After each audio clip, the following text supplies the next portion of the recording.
আমাদের আজকের টপিক হচ্ছে ক্লাসিক ইন ট্রান্সলেশনের ফেডরা। লিখেছেন সেনেকা।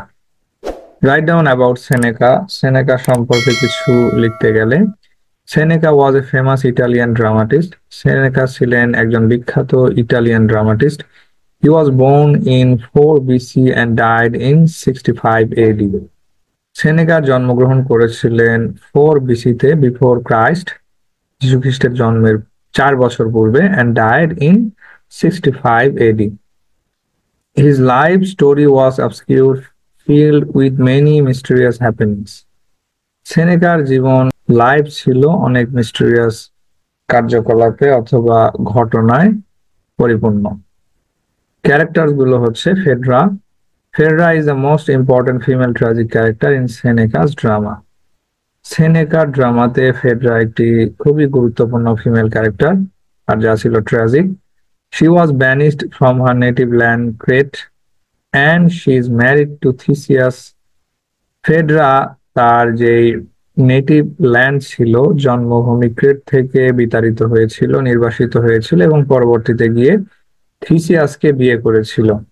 But in love with his son Hippolytus. কিন্তু থিসিয়াসকে বিয়ে করার পরে আবার থিসিয়াসের আগের ওয়াইফের পক্ষের একজন সন্তান ছিল হিপোলিটাস। ফেডরা এই হিপোলিটাসের প্রেমে পড়েছিল।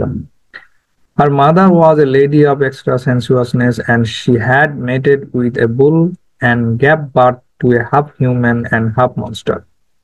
ফেডরার মা ছিল একজন খুবই এক্সট্রা কামুক প্রকৃতির, কামুক ভাবাপন্ন প্রকৃতির মহিলা।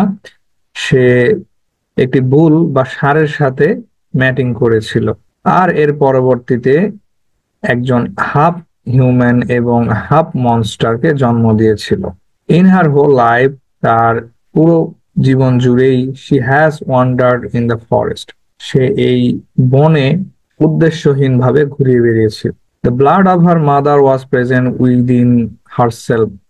আর এই যে ফেডরার মায়ের রক্ত ফেডরার মধ্যেও প্রবাহিত ছিল। That's why she was very emotional and also very sensuous. আর এই কারণেই সে ছিল খুবই ইমোশনাল এবং তার মায়ের মতোই কামুক ভাবাপন্ন। ফেডরাস লাভ ওয়াজ ইনসেস্টুয়াস। ফেডরার যে লাভ ছিল, ভালোবাসা ছিল তার সৎ সন্তানের প্রতি, সেটা ছিল ইনসেস্টুয়াস, যেটা মাদার অ্যান্ড স্টেপসনের মধ্যে ভালোবাসা বা প্রেম। পরবর্তী ক্যারেক্টার হচ্ছে Theseus. He is the king of Athens. সে ছিল অ্যাথেন্সের রাজা। After the death of his first wife, তার প্রথম স্ত্রীর মৃত্যুর পরে, he got married to Phaedra, সে ফেডরাকে বিয়ে করেছিল। But very soon he went into the underworld to help his friend who was for a long time in the underworld. কিন্তু ফেডরাকে বিয়ের কিছুদিন পরেই সে আন্ডারওয়ার্ল্ডের উদ্দেশ্যে যাত্রা করেছিল, কারণ সেখানে তার এক বন্ধু আটকা পড়েছিল, তাকে হেল্প করার জন্যই মূলত থিসিয়াস এই জার্নি করেছিল। After 4 years he return to his country. 4 বছর পরে থিসিয়াস তার নিজের দেশে ফিরে এসেছিল। But everything changed in his absence for a long time. কিন্তু এই 4 বছরে তার অনুপস্থিতির কারণে অনেক কিছুই পরিবর্তন ঘটেছিল। Hippolytus, next character. He hated females, that's why he stayed outside the house and engaged in hunting. হিপোলিটাস ছিল খুবই সৎ প্রকৃতির একজন ছেলে, যে জন্মগতভাবেই এই মেয়েদেরকে অপছন্দ করত, মেয়েদের সঙ্গ বা মেয়েদের কোম্পানি এটা অপছন্দ করত। আর এই কারণে সে এই সবকিছু ছেড়ে নিজেকে হান্টিং, শিকারে ব্যস্ত রাখত। His father gave him the duty to look after Phaedra and her children. যখন হিপোলিটাসের বাবা থিসিয়াস এই আন্ডারওয়ার্ল্ডে যাত্রা করার জন্য বের হয়েছিল, তখন তার সন্তানদেরকে দেখাশোনার জন্য হিপোলিটাসকে দায়িত্ব দিয়েছিল। The nurse. The nurse is the assistant of Phaedra who always accompanies her. Nurse ছিল ফেডরার অ্যাসিস্ট্যান্ট, যে সবসময় তাকে সহযোগিতা করত বা তার সাথেই থাকতো। When she is emotional about Hippolytus, যখন ফেডরা এই হিপোলিটাসের প্রেমে পড়ে গিয়েছিল এবং একেবারে তার প্রতি দুর্বল হয়ে পড়েছিল, সে কোনোভাবেই নিজেকে আটকিয়ে রাখতে পারছিল না। শি ট্রাইজ টু কনভিন্স হার, তখন এই নার্স ফেডরাকে অনেকভাবে কনভিন্স করতে চেয়েছিল যে আসলে এটা ঠিক না, তুমি ভুল করতেছো।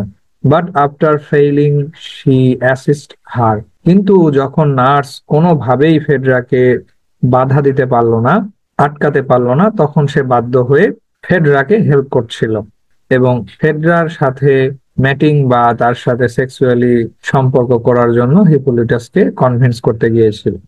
এরপর নেক্সট ক্যারেক্টার হচ্ছে chorus. Like other tragedies, the chorus perform the role of a commentator and entertainer.